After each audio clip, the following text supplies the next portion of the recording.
매년 12월이 오면 믿지 않는 사람들도 잊지 않고 기억하는 교회 절기가 있습니다. 성탄절입니다. 그러나 많은 경우 성탄의 진정한 의미, 즉 영원 전부터 말씀으로 아버지와 함께 계셨던 성자 하나님께서 이 땅에 오신 진짜 이유에 관해서는 별 관심이 없습니다. 믿지를 않으니 그렇겠지 하는 생각은 할 수 있겠으나 문제가 뭐냐면 믿는 자들조차도 자칫 주님 오심의 진정한 의미는 제쳐놓고 세상의 흐름에 휩쓸릴 수가 있다는 것입니다. 그래서 성탄절의 주인공이어야 할 예수님 대신에 산타크로스가 주인공이 되었고, 성탄을 기리고 높이는 찬송 대신에 이 오락성이 짙은 그런 캐롤송들을 많이 부르곤 합니다. 물론 이런 음악들은 성탄과 관련해서 만들어진 곡이기 때문에 넓은 의미에서 볼 때 기독교 문화의 한 측면으로 이해는 할 수가 있습니다.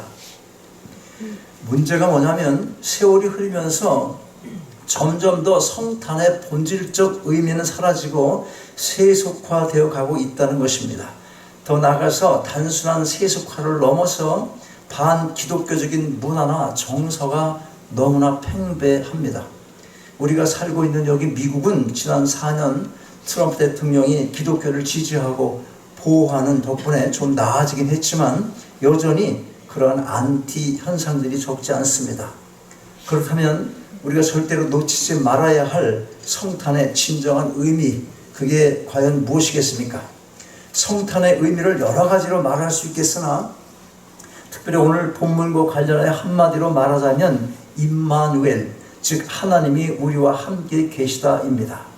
우리가 지키는 성탄절은 단순히 먹고 마시며 카드와 선물을 주고받는 그런 절기가 아니라 하나님이신 예수 그리스도가 우리와 함께 하시려고 이 땅에 오신 것을 기념하고 축하하는 절기인 것입니다.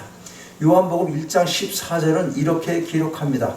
말씀이 육신이 되어 우리 가운데 거하심에 우리가 그 영광을 보니 아버지의 독생자의 영광이요 은혜와 진리가 충만하더라. 여기서 말씀은 예수님이십니다. 예수님께서 우리 가운데 거하시려 이 땅에 오신 것입니다.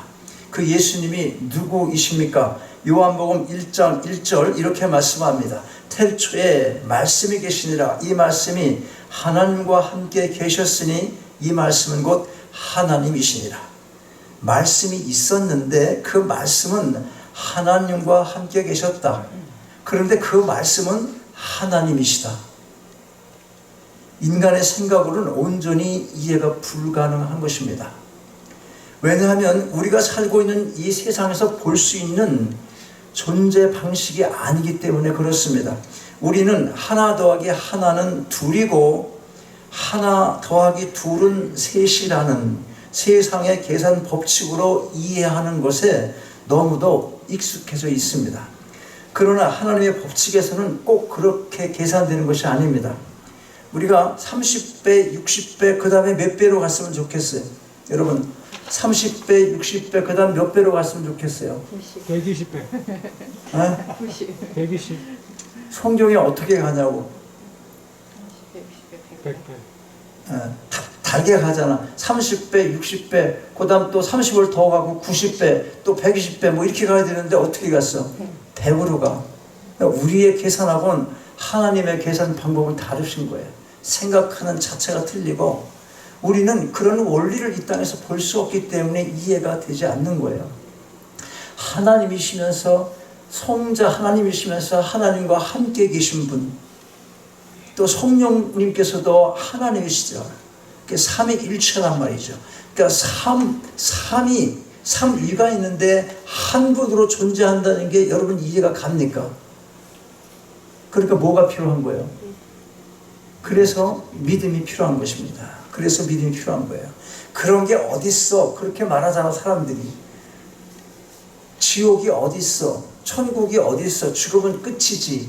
이렇게 생각하는 사람들이 일반적인 보편적인 사람들이 다 그렇게 생각하잖아요. 그런데 그렇지 않은 것, 그래서 믿음이 필요한 거예요. 그래서 믿음이 필요한 거예요. 하나님의 법칙에서는 하나 더하기 하나가 둘이 아니라 하나일 수도 있고 셋이 하나가 될 수도 있는 것입니다. 이상한 법칙 같지만 그러나 이상할 것 없습니다. 하나님은 모든 것이 가능하기 때문에 그런 것입니다. 이 법칙을 그대로 예수님에게 적용해 보면 예수님이 하나님이신 것을 이해할 수 있습니다. 예수님 더하기 하나님은 두 분이시지만 동시에 한 분이기도 한 것입니다. 그러니까 예수님과 하나님은 따로따로 계시기도 하시지만 동시에 하나로 계시기도 합니다. 그래서 예수님이 우리와 함께 있기 위하여 이 땅에 오실 때에도 하나님은 하늘에 계셨던 것입니다. 예수님께서 이 땅에 있으시면서 누구에게 기도합니까? 하늘에 계신 아버지여 하고 기도해요. 아니 예수님이 하나님이라면서 그러면 여기 하나님이 있으니까 하늘에 하나님이 없어야 되잖아. 그런데 하나님이 계시다는 거예요. 하늘의 아버지께 기도하라 그렇게 말씀하시는 거예요. 여호와의 증인은 이거를 도무지 인정을 못합니다.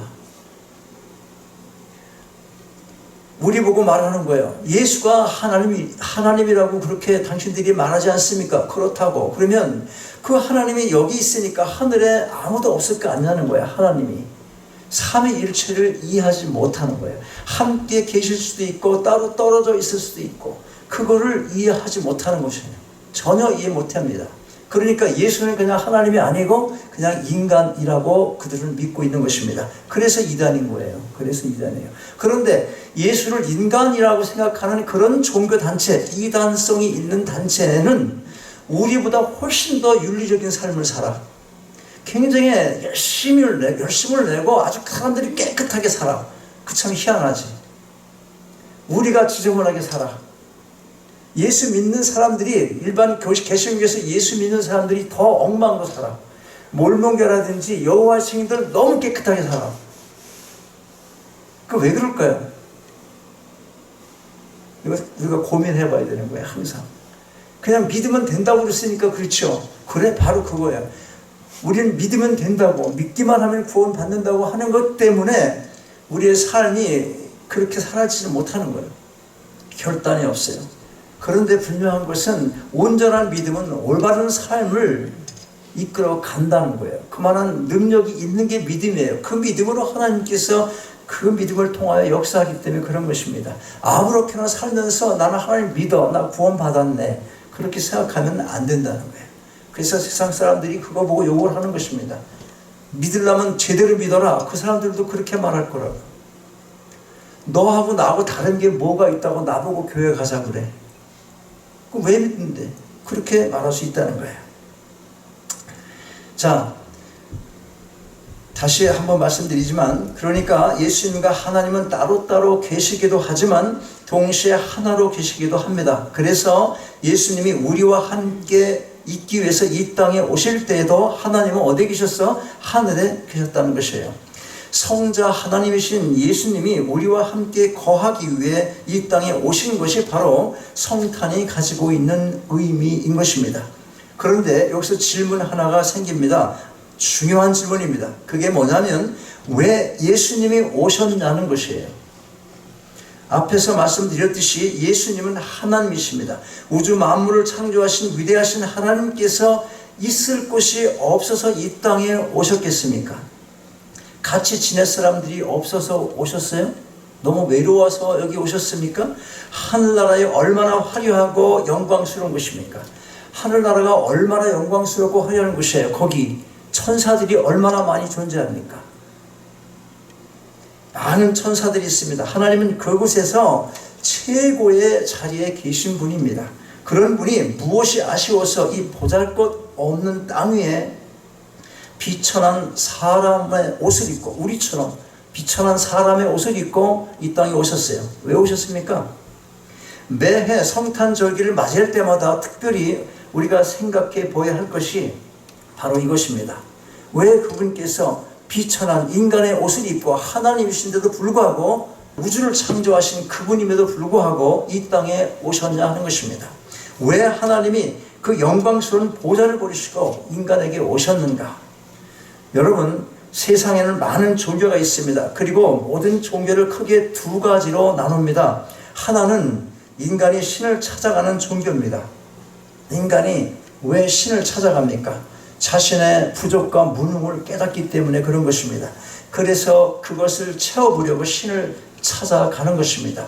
근본적인 본성도 작용하지만 많은 욕심거리가 또 있어요. 더 가져보려고, 더 복받아 보려고 내가 신을 찾아가는 거예요. 그게 신인지 사탄인지도 몰라요. 하여튼 누군가를 찾아가서 나보다 더 힘이 있는 어느 보이지 않는 신께 내가 정성을 바치고 힘을 다해 섬기면 그만한 보상이 따를 것이다. 이런 믿음을 갖고 찾아가는 것입니다.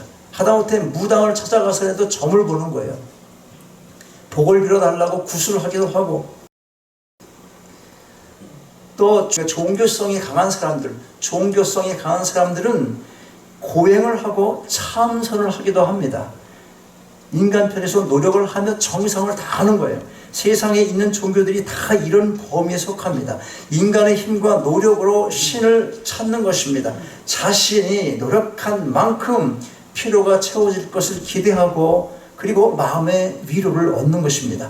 하나님을 만나기 전에는 인간은 어느 정도의 차이가 있을 뿐이지 이러한 경향이 누구에게나 다 있습니다.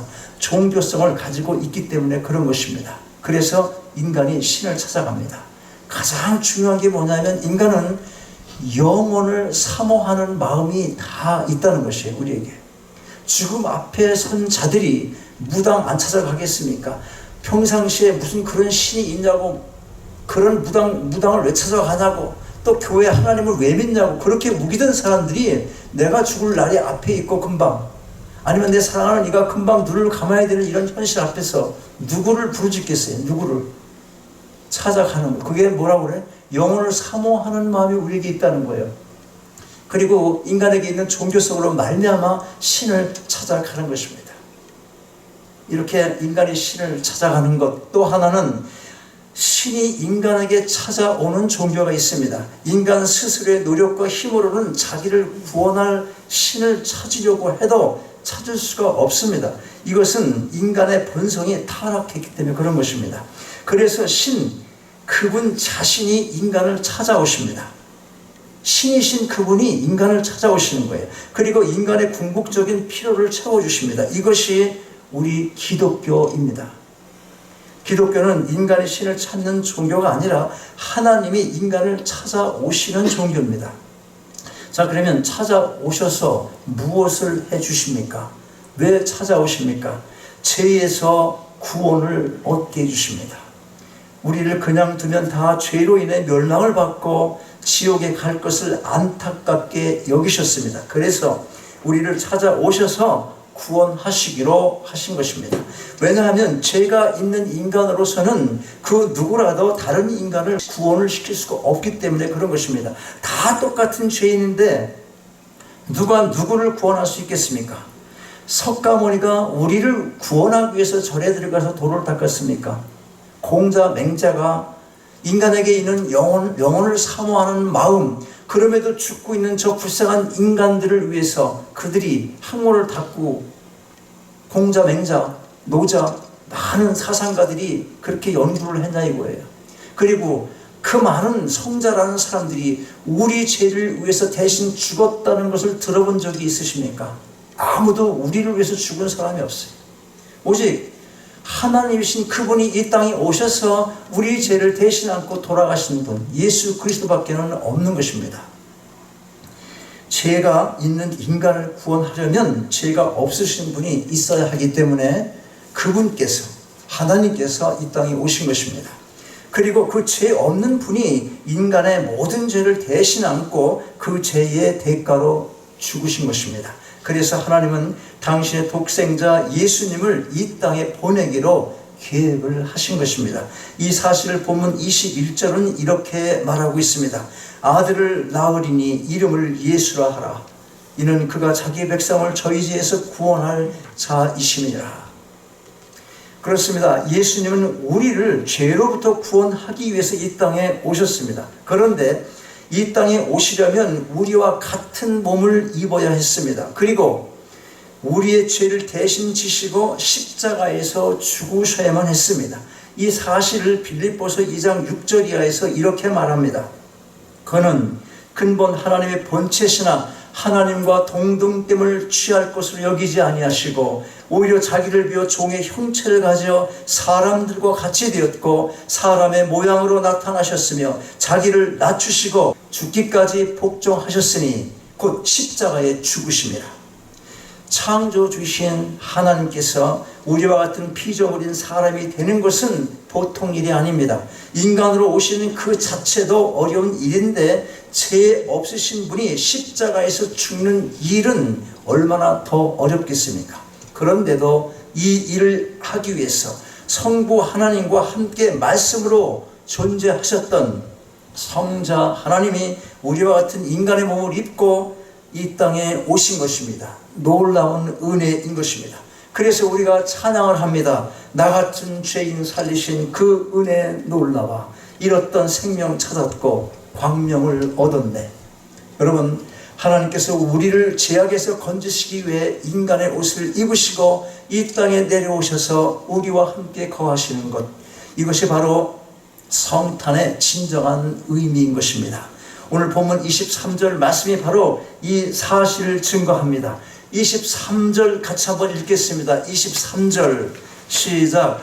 보라, 처녀가 잉태하여, 다시 시작. 보라, 처녀가 잉태하여 아들을 낳을 것이요 그 이름을 임마누엘이라 하라 하셨으니 이를 번역한즉 하나님이 우리와 함께 계시다 함이라. 성탄의 가장 큰 기쁨은 하나님이 인간이 되셔서 우리에게 오신 것입니다.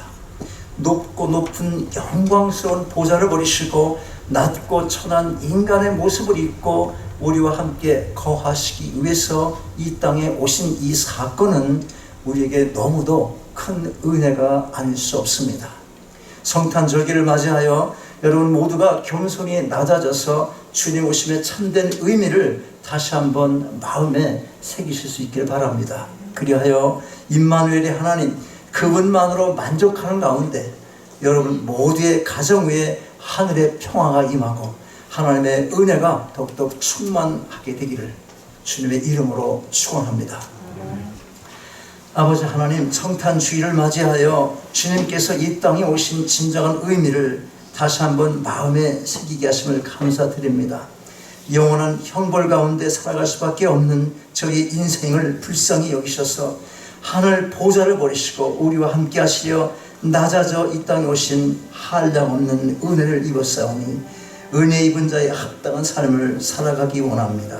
세상의 그 어떤 어려운 환경과 상황 속에서도 하나님만을 바라보고 의지하게 하시고 굳센 믿음으로 천국 소망 가운데 남은 인생길 걸어가게 하옵소서. 주 예수 그리스도 이름으로 기도하옵나이다. 아멘. 일어나셔서 함께 찬양하시겠습니다.